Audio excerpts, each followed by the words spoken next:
The KHOU 11 studios and streaming on KHOU 11 Plus. Your news starts now. Well, kicking things off on this Sunday morning with a live look over Houston after a very active weather day yesterday. Another round of tornadoes just days after a separate system brought tornadic activity to the area. We're going to go over some of the damage that hit yesterday in just a moment, but first, thanks for waking up with us this morning.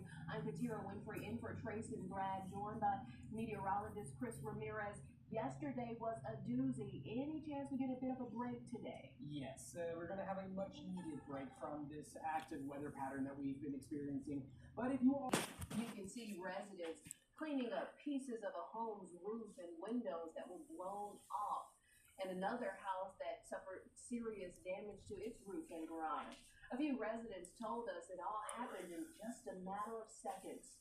We were all home, they were all scared. They were actually outside in the backyard, and they were grabbing something to hold on, like it was trying to blow it over. Away in a second. It just like blown away. All the things. Everything happened like 10 seconds. It wasn't that long. Ooh, so scary. Now, homeowners tell us this is the third tornado they've seen in their neighborhood this year. And in Brazoria County, sadly, one person was killed and 4 others were hurt after authorities say a tornado ripped through the area. The storm destroying homes and even a school. And that's where we find our Michelle Choi live this morning. She's outside Walt Disney Elementary School in Alvin. Michelle, we understand that building is one of several that was severely damaged.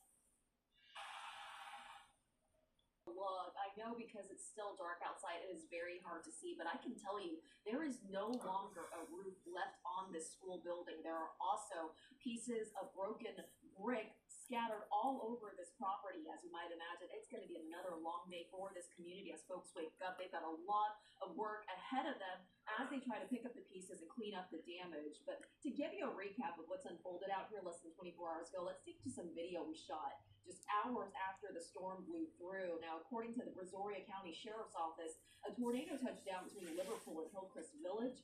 Sadly, as Katy mentioned, 1 adult was killed and 4 others were hurt. They are all expected to be okay. Now, authorities tell us at least 10 homes were destroyed by a storm. We saw everything from a camper stripped to its base and yanked from the concrete. We also saw a daycare, which is actually located right across from the school, heavily damaged.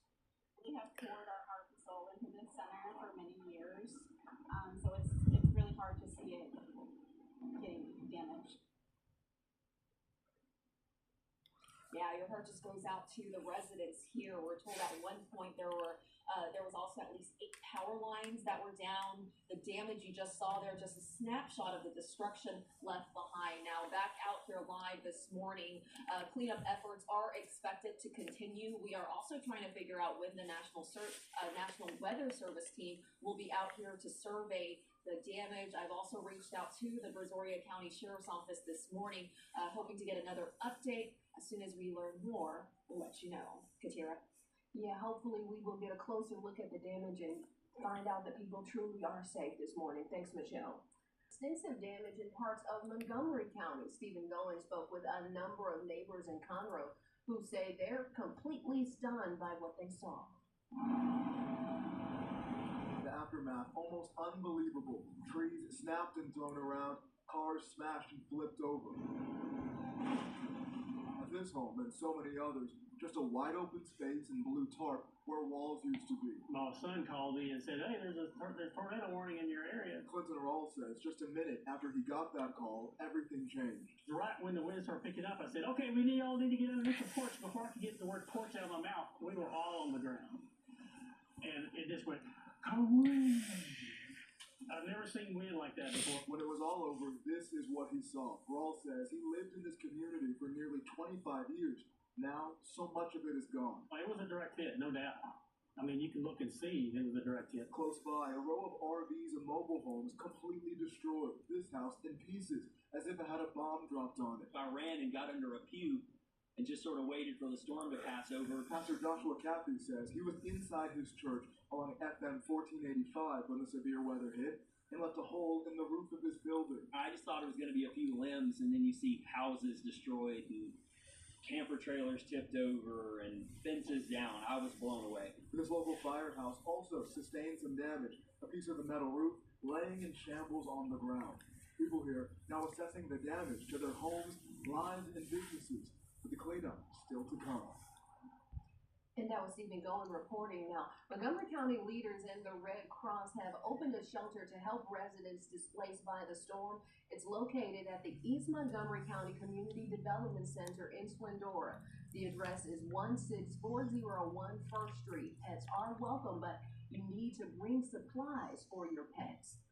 And if you have any photos or video from today's storm or yesterday's storm, feel free to share it with us. Download the free KHOU 11 app and then click the Near Me button to get started. And this morning, we're tracking lingering power outages across the area, particularly in the Bolivar Peninsula. At last check, over 800 customers are still in the dark this morning as the area sustained major damage with multiple structures destroyed. Entergy has crews on site right now working to bring back power, but we're told it could take at least 48 hours for electricity to be fully restored. We'll be sure to keep you updated on ongoing efforts to get the power back on as we learn it. Turning now to a new development from